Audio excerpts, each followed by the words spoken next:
What if Audi's most important vehicle right now isn't an electric revolution, but a calculated, deliberate bet that the entire industry has been reading the future wrong? That is the question sitting at the heart of the launching Archileo Audi Q9, not the spec sheet, not the press release.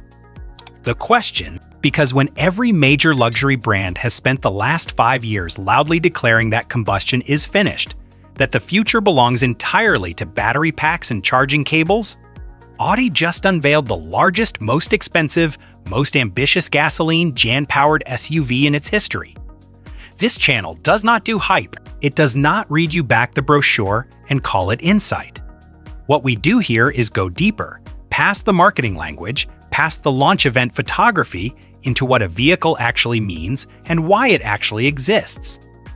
The Audi Q9 deserves that kind of examination, because this is not just another full size SUV reveal. This is a statement from one of the world's most technically serious automakers, and it is worth understanding before you decide whether to buy it, dismiss it, or simply watch what happens next. By the end of this video, you will know everything you need to know, but first, ask yourself this: why would Audi build a brand new combustion platform from the ground up in launching Archileo for a vehicle this large?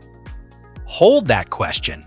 The answer is more interesting than you think. Before the engineering can be understood, the vehicle itself has to be seen, and what Audi has put together on the outside is already communicating something important.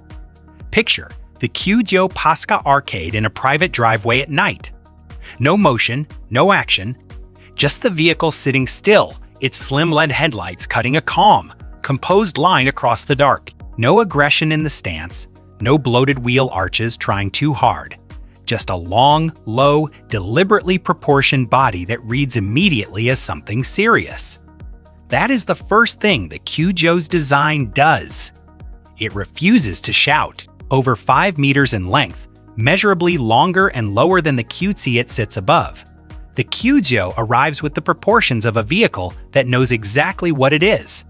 The massive single-frame grille dominates the front face, its large honeycombed and shaped openings, giving it presence without turning the front end into a caricature of itself. A wide lower air intake runs beneath it, likely fitted with active flaps that close at speed to reduce drag. The kind of detail that does not make the brochure, but tells you the engineers were paying attention. The profile is where it separates clearly from anything Audi has built before. The rear quarter glass panel and pillar carry a distinct geometry that gives the long body a visual identity all its own. Light moves across the flanks with purpose. The surface is not busy. There are no decorative lines chasing each other down the door panels. This is European restraint at full scale, and it works precisely because it does not try to impress everyone. It tries to impress the right people. The exterior sets a very specific expectation, and the interior either delivers on it or the whole argument falls apart. The Q9's interior is where Audi makes its most serious case. The old model for full size luxury SUV cabins was straightforward. Take a large body, fill it with premium materials, add a big screen, and call it flagship. The Q9 does not work that way. Here, the architecture of the interior was clearly the starting point, and everything else, every surface, every system, every seat, follows from that foundation. Imagine settling into the second row on an evening drive. The ambient lighting is dialed low, a warm gradient running along the door panels. The digital displays ahead glow with calm precision, organized and uncluttered. Every surface your hand touches, the armrest, the door pull, the center console edge, gives back the same message: this was not rushed. That is what genuinely considered luxury feels like. It does not announce itself. It simply removes every reason to feel like you are in anything less than the best vehicle available at this price. The third row is the element that makes the Q9's size feel justified. These are not emergency seats for children or short trips. They are adult sized positions with real headroom and real legroom. The result of Audi using every centimeter of the Q9's extended footprint purposefully. When those rear seats fold, The floor behind the first row converts into a flat lounge gen-like loading space, the kind of flexibility that families and frequent travelers need from a vehicle this size. The digital architecture draws from the Q9-L's dual gen screen layout, gauge cluster, and infotainment integrated into a single coherent element, a system where your eyes and attention are never pulled in competing directions. The heads-up display operates at enhanced resolution.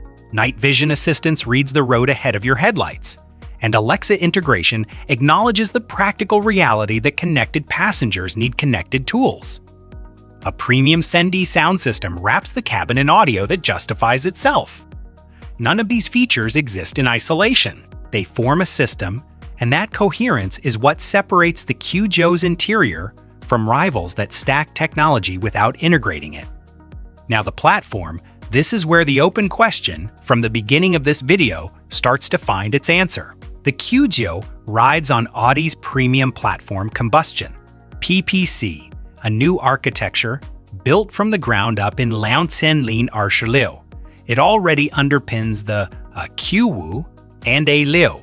It is now the foundation for the new QC in the Q9, and it is the most revealing engineering decision Audi has made in years. In an era when almost every luxury competitor has publicly pledged full electrification within a decade, Audi has just invested serious resources into a new combustion platform.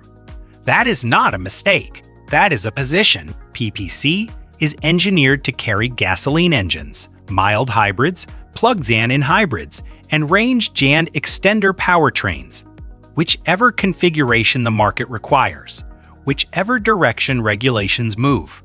Think about what that means. If Europe softens its Lausanne sensual combustion deadline, Audi is prepared. If plug-in hybrids extend their commercial run beyond current projections, the Q9 is already built for it.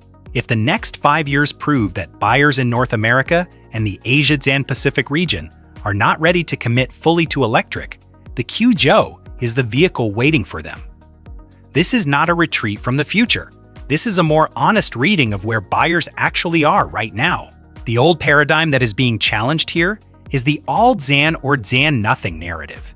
The industry conviction that progress moves in a single straight line from combustion to electric, with no room for intelligent flexibility in between. The Q9 exists because Audi has looked at that narrative and decided the data does not fully support it yet. That is a bold position for a major manufacturer to take publicly, and it deserves to be understood as such. The platform enables the powertrain range, and that range is wider than most people realize. At the base of the Q9's lineup sits a R9-liter turbocharged four-zan cylinder with mild-zan hybrid assistance, producing approximately 260 horsepower. It is honest and capable for daily driving, but it is not the engine that defines this vehicle. The one that does is the 2.9-liter turbocharged V-Liu, approximately 260 horsepower, proven across Audi's lineup, and in a vehicle this size, it delivers exactly what you need when the highway demands something from you. Picture accelerating onto a motorway in a 5-zan-meter, full-zan-size luxury SUV and feeling the surge arrive without drama, without noise, without effort. Just a smooth, decisive push that places you where you need to be. That is what the V-Liu offers in this application, and it does so through an 8-zan-speed automatic transmission that manages torque with the kind of mechanical composure that makes driving feel effortless rather than managed. The plug-in and hybrid variant is the most strategically interesting powertrain in the range, pairing a twin-zan turbocharged V-Liu with an electric motor. It is expected to produce over 260 horsepower, alongside approximately 200 Ls of electric zan-only range. That figure matters enormously for urban buyers. The ability to run the school run, the daily commute, and the city errands on electricity alone. Then engage the full hybrid system when the open road opens up. At the performance, apex sits the rumored SQ9, reportedly carrying a twin-Zian turbocharged V8 producing up to 600 horsepower, in a category where performance variants carry significant cultural weight. The BMW XTM Lusher I, the Mercedes GLS Lubai Maybach. The SQjo would give Audi a legitimate answer at the top of the segment. Towing capacity is projected at approximately 10 pounds. That is not an afterthought specification. That is a direct statement to the buyer who needs a flagship vehicle that actually works. The technology stack inside the Qjo operates on a different principle than most vehicles in its class. The principle is integration over accumulation. Lesser vehicles in the full Zian-size luxury segment pile up technology, features the way a brochure lists them. Each one present, each one operating in its own silo, collectively impressive on paper and occasionally frustrating in practice. The Qjo's architecture is built around systems that communicate with each other. The latest MI infotainment generation manages the dual Zian screen layout without requiring the driver to navigate away from their primary attention field. The enhanced resolution head-Zian-up display projects critical information, navigation, speed, hazard warnings directly into the driver's line of sight, meaning that on a night drive through an unfamiliar city, your eyes never fully leave the road ahead. Night vision assistance scans beyond the reach of your headlights and surfaces what the human eye cannot see at speed. Traffic jam assist takes the fatigue out of urban congestion, the most mentally draining condition any driver regularly faces. Alexa integration is present, not as a headline feature but as a practical tool for a vehicle that will spend significant time carrying busy people between demanding destinations. The Advanced Driver Assistance Suite, taken as a whole, creates the experience of a vehicle that is quietly anticipating what happens next, not replacing the driver, but reducing the cognitive load that driving in complex environments demands. This is the version of automotive technology that justifies its cost, not through novelty, but through daily usefulness. And in a segment where the buyer is sophisticated enough to notice the difference, that distinction matters more than any single standout feature. Now comes the honest question. Who is the Audi Qjo actually built for, not in demographic terms, not age brackets or income bands, in identity terms? You have reached a point where space is not optional. You need 3 rows that function as 3 rows, not as a manufacturer's compromise between footprint and practicality. You have been in enough vehicles to know immediately when a cabin was designed with real intent and when it was assembled from parts that almost fit together. You travel often enough that the interior of your vehicle is not scenery. It is an environment you inhabit. You have looked at the BMW XT and acknowledged it is exceptional. You have considered the Mercedes-Benz GLS and recognized its competence. But neither of them carries Audi's specific register, that European composure, that refusal to perform status rather than embody it. You are not buying the loudest vehicle in the segment. You are buying the most considered one. You have moved past the old model of full Zian-size SUV ownership, the one built around maximum visual presence and maximum everything. You are buying precision at scale. The Qjo is built for the buyer who understands the difference between a vehicle that impresses everyone and a vehicle that impresses the people whose opinion you actually respect.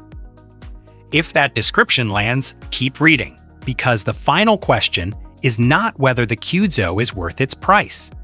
The final question is what it represents in a longer story. The Audi Qjo is not just Audi's largest SUV. It is Audi's most honest statement about the industry it operates in. At a moment when the narrative of inevitable full electrification has begun to fracture, when range anxiety remains real, when charging infrastructure remains uneven, when buyers in major growth markets are still not ready to make the full commitment, the Qjo arrives as the vehicle built for the world as it exists, not the world as it was projected. That is what the PPC platform actually means. That is why a new combustion architecture makes sense in Audi, not because Audi is afraid of the future, because Audi has decided that the future is more complex than a single bold deadline, And that complexity deserves an intelligent answer. The old paradigm, the idea that automotive seriousness in Audi can only be demonstrated through full electrification, is the assumption the Q9 quietly dismantles. It does so not with argument but with engineering. A new platform, a flexible powertrain range, a cabin built to the standard of the finest German interior architecture. A design that communicates authority without aggression. More than 18 inches of vehicle built around the conviction that getting it right matters more than getting there first. Audi has not rushed the Q9 to compete with the moment. It has built the Q9 to outlast it. And 5 years from now, when the industry's direction has clarified, this vehicle will look either like a calculated gamble or like the clearest Jan-eyed decision a major manufacturer made during one of the most uncertain periods in automotive history. The evidence right now suggests the latter. If this breakdown gave you a clearer picture of what the Q9 actually is, share it with someone making this decision. Subscribe for coverage that goes past the press release on every major launch. And now the question for the comments: is the Audi Q9 the smarter buy over the BMW XT and the Mercedes GLS, or does it still have too much ground to cover as the new challenger in this segment? Two sides, one comment section. Let's find out where you stand.